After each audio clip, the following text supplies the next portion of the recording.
और भैया लोग आप लोग बातें ना करें, ध्यानपूर्वक कथा सुने।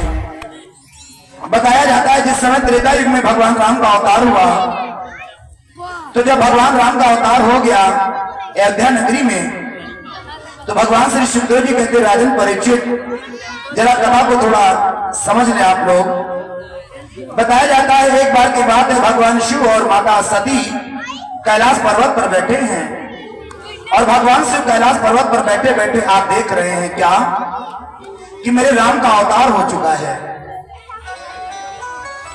और भगवान राम का अवतार होने के बाद समय आने पर भगवान राम का विवाह भी हो चुका है। भगवान राम का अवतार हुआ, विवाह हुआ और समय आने पर भगवान राम को 14 वर्ष का वनवास भी हो गया है। इतना ही नहीं, वनवास के बाद में समय आने पर माता जानकी जी का हरण भी हो गया है रावण के द्वारा। इतनी कथा हो गई है, तो उसी समय आज भगवान शिव के मन में ये भाव आया कि चलो अपने राम जी के दर्शन करता हूं। और भैया भगवान भोले बाबा आज सत्संग करने के लिए चले और भगवान राम के दर्शन करने के लिए चले। गोस्वामी जी ने एक चौपाई लिखी है कि पूरे त्रेता युग में भगवान शिव के मन में एक बार भाव आया। आइए हम लोग कथा में प्रवेश करते हैं। गोस्वामी जी ने लिखा कि एक बार त्रेता जुग माही, एक बार त्रेता जुग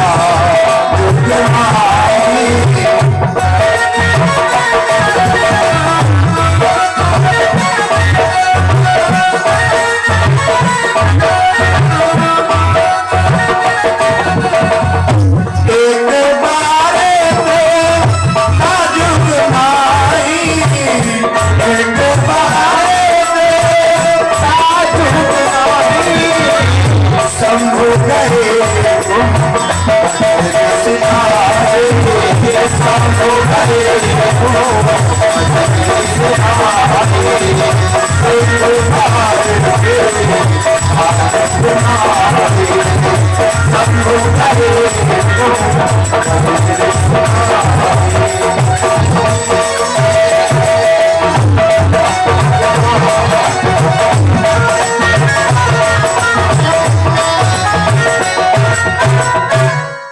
गोस्वामी जी ने लिखा कि एक बार त्रेता जुग माही और शंभु गए कुंभज ऋषि पाही पाही। तो क्या उससे पहले भगवान शिव नहीं गए थे? बोले गए तो होंगे, लेकिन इस बार जब भोले बाबा जा रहे हैं ना, तो ये कुछ खास बात है। क्यों? क्योंकि गोस्वामी जी ने जहां एक बार लिखा है वहां पर मानो गोस्वामी जी कुछ अलग से ही कुछ कहना चाहते हो। जैसे गोस्वामी जी ने लिखा कि एक बार जननी अनवाए कर सिंगार पलना पौढ़ाए, एक बार भूपत मन माही भई गलान हमरे सुत नाही। और यहाँ पर लिखा कि एक बार त्रेता जुग माही और शंभु गए कुंभज ऋषि पाही। लेकिन अकेले नहीं गए, किसको ले गए? अपनी पत्नी सती को ले गए कि संग सती जग जननी भवानी, संग सती जग जननी भवानी, संग सती जग जननी भवानी, जग मुनि अखिलेश्वर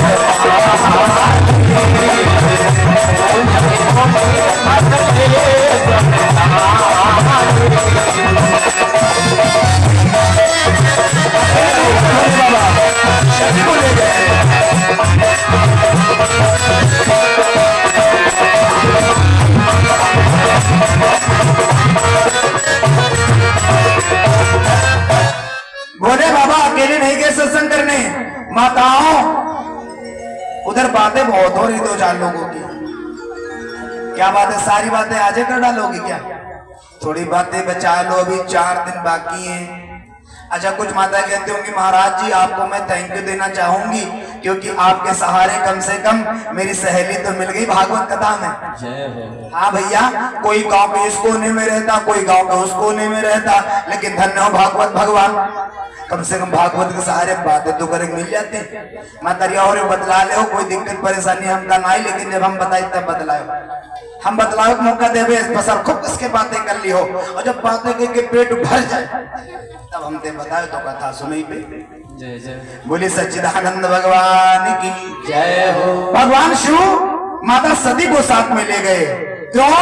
क्योंकि भोले बाबा बताना चाहते हैं कि माताओं बंधुओं, अगर आपका विवाह हो गया हो तो बताया जाता है कुछ स्थान ऐसे होते हैं जहां पर अकेले जाना नहीं चाहिए। जैसे जैसे भागवत कथा सुनने जाओ तो अकेले कभी ना जाओ, जोड़े से जाओ। तीर्थ यात्रा करने जाओ अकेले ना जाओ, पति पत्नी जाओ। दान करने जाओ अकेले ना जाओ, अपनी दुल्हनिया को साथ ले जाओ। लेकिन आजकल लोग जब पार्क घूमने जाएंगे तो बीवी को साथ में ले जाएंगे, और असली वाली बीवी का घर में हो का बाहर वाली बीवी को साथ में ले जाएंगे। देवता हो रहे तुमका लोग नए कह रहे, लेकिन आज जो है सच्चाई है। घर की मेहरिया साड़ी का तरस है, हाँ, और हुमा मन लुटाए दे रहे। और बताओ कोई कमी हो तो बताओ। और यहाँ लड़का बेचारे दूध पिए के तरस रहे हैं कि बताओ पापा हो कम से कम स्कूल की फीस दे, तो स्कूल की फीस जमा नहीं कर भैया, और बेचारी औरतें साड़ी तरसती, और ये हुआ पार्क में यहाँ अब मन गया घुमा रहे। लेकिन भैया और तुम कह रहे हैं, लेकिन आज कलयुग चल रहा है, यही समय है। लेकिन जरा गौर करें, बताया जाता है अगर विवाह हो गया हो तो दान करने अकेले मत जाओ, पत्नी को साथ में ले जाओ। भागवत कथा सुनने जाओ अकेले मत जाओ, दोनों लोग साथ में जाओ। दान पुण्य धर्म कर्म करने अकेले नहीं जाना चाहिए। आज भोले बाबा अपनी पत्नी सती को ले गए, कहा महात्मा कुंभज ऋषि के आश्रम पर। क्या करने? सत्संग करने। भगवान शिव कहते हैं कि हे देवी मुझे सत्संग अति प्रिय है। और किसका सत्संग? बोले राम नाम। राम नाम क्यों? क्योंकि भगवान शिव कहते हैं कि राम मेरे ईश्वर हैं, और भगवान राम कहते हैं शिव मेरे ईश्वर हैं। क्यों? क्योंकि जब भगवान राम ने रामेश्वर की स्थापना की तो एक ब्रह्म भक्त ने आकर के राम जी से पूछा, राम जी रामेश्वर की स्थापना कर दी, इसका मतलब क्या होगा? तो राम जी ने कहा इसका मतलब ये होगा कि राम के जो ईश्वर वही रामेश्वर। और जैसे राम जी ने कहा कि जो राम के ईश्वर वही रामेश्वर, भोले बाबा प्रकट हो गए। बोले राम जी रामेश्वर का ये अर्थ नहीं होगा, रामेश्वर का अर्थ ये होगा कि राम जिसके ईश्वर है वो रामेश्वर। भोले बाबा कहते ये मेरे ईश्वर, राम जी कहते ये मेरे ईश्वर। अब कौन किसका ईश्वर कौन किसका वो तो रामी जी जाने, भोले बाबा जाने। लेकिन कथा कह रही है कि महात्मा कुंभज ऋषि ने आज स्वागत किया, सत्कार किया, और भोले बाबा के साथ में सत्संग करना प्रारंभ कर दिया। आहा, जग में सत्संग बिना मानो सन्मत गति पाना क्या जाने, आसुरी प्रगत के जो प्राणी सत्संग में जाना क्या जाने। भोले बाबा सत्संग करने लगे, और भैया सत्संग करते करते काफी समय बीत गया। और जब भोले बाबा को काफी समय बीत गया तो एक दिन की बात, भोले बाबा को भांग की याद आ गई, और बाबा ने महात्मा जी से कहा, महात्मा जी अब हमें आज्ञा दो, क्योंकि अब हमें कैलाश पर्वत याद आ रहा है। क्यों? क्योंकि मुझे भांग पीना है, और यहाँ तो भांग मिलेगी नहीं। तो भोले बाबा आज आज्ञा लेकर के कैलाश पर्वत की तरफ चले। अब भोले बाबा धरती से तो जाते नहीं है, भोले बाबा आसमान के रास्ते से जा रहे हैं। बोले भोलेनाथ भगवान की जय। अब इधर भोले बाबा आसमान से जा रहे हैं, लेकिन मैंने बताया कि इधर राम जी की जो पत्नी जानकी जी हैं उनका हरण हो चुका है। किसके द्वारा? रावण के द्वारा। अब जब राम जी की पत्नी का हरण हो गया तो भगवान राम इधर मृत्यु लोक में अपनी लीला कर रहे हैं, अपनी पत्नी की खोज कर रहे हैं, और रो रो करके कह रहे हैं क्या कि हे खग मृग हे मधुकर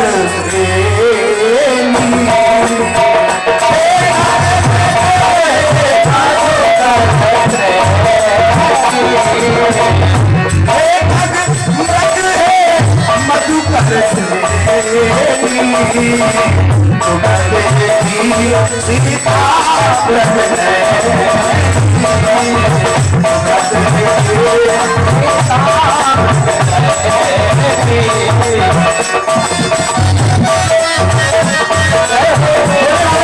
भगवान की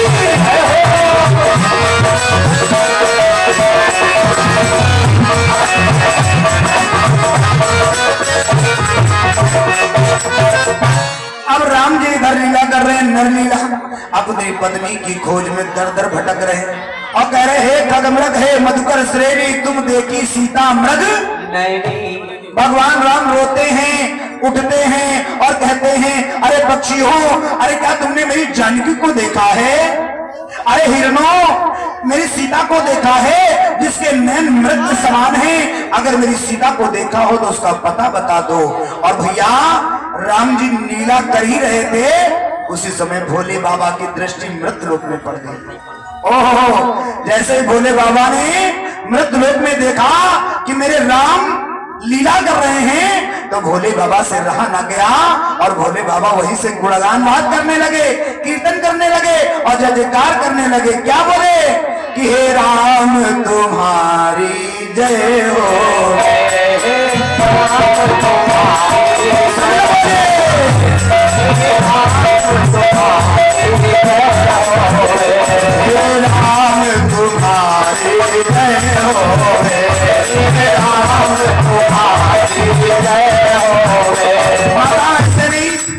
जरा कीर्तन चल रहा है, जरा ताली बजाओ, गुनगुनाओ।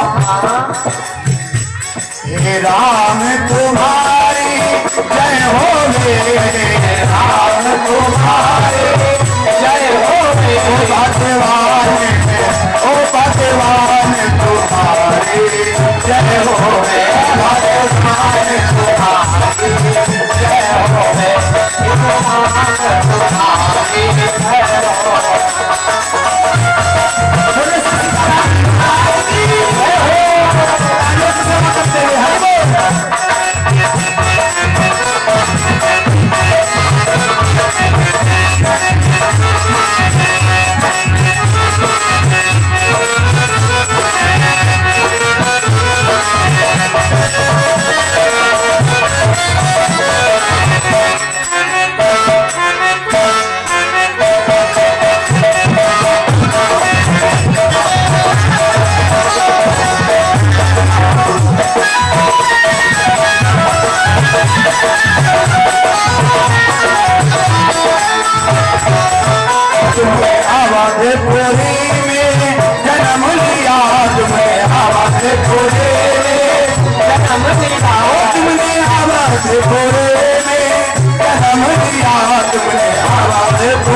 जय हो।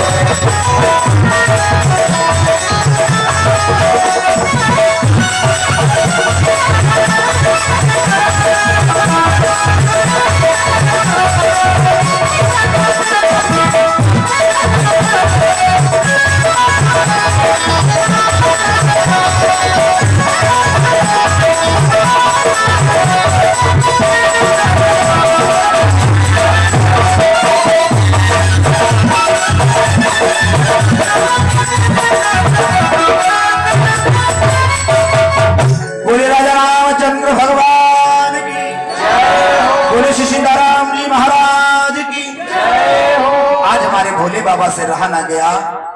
जैसे कोई प्रेमी को देख करके प्रेमिका अपने आप को रोक नहीं पाती है, जैसे गाय बछड़े को देख करके अपने आप को रोक नहीं पाती है, जैसे एक माँ अपने बच्चे को देख करके अपने आप को रोक नहीं पाती है, वैसे भोले बाबा राम जी को देख करके अपने आप को रोक ना पाए और बोले, राम तुम्हारी जय होवे, अरे प्रभु तुम्हारी जय हो जय हो जय हो। और जैसे भोले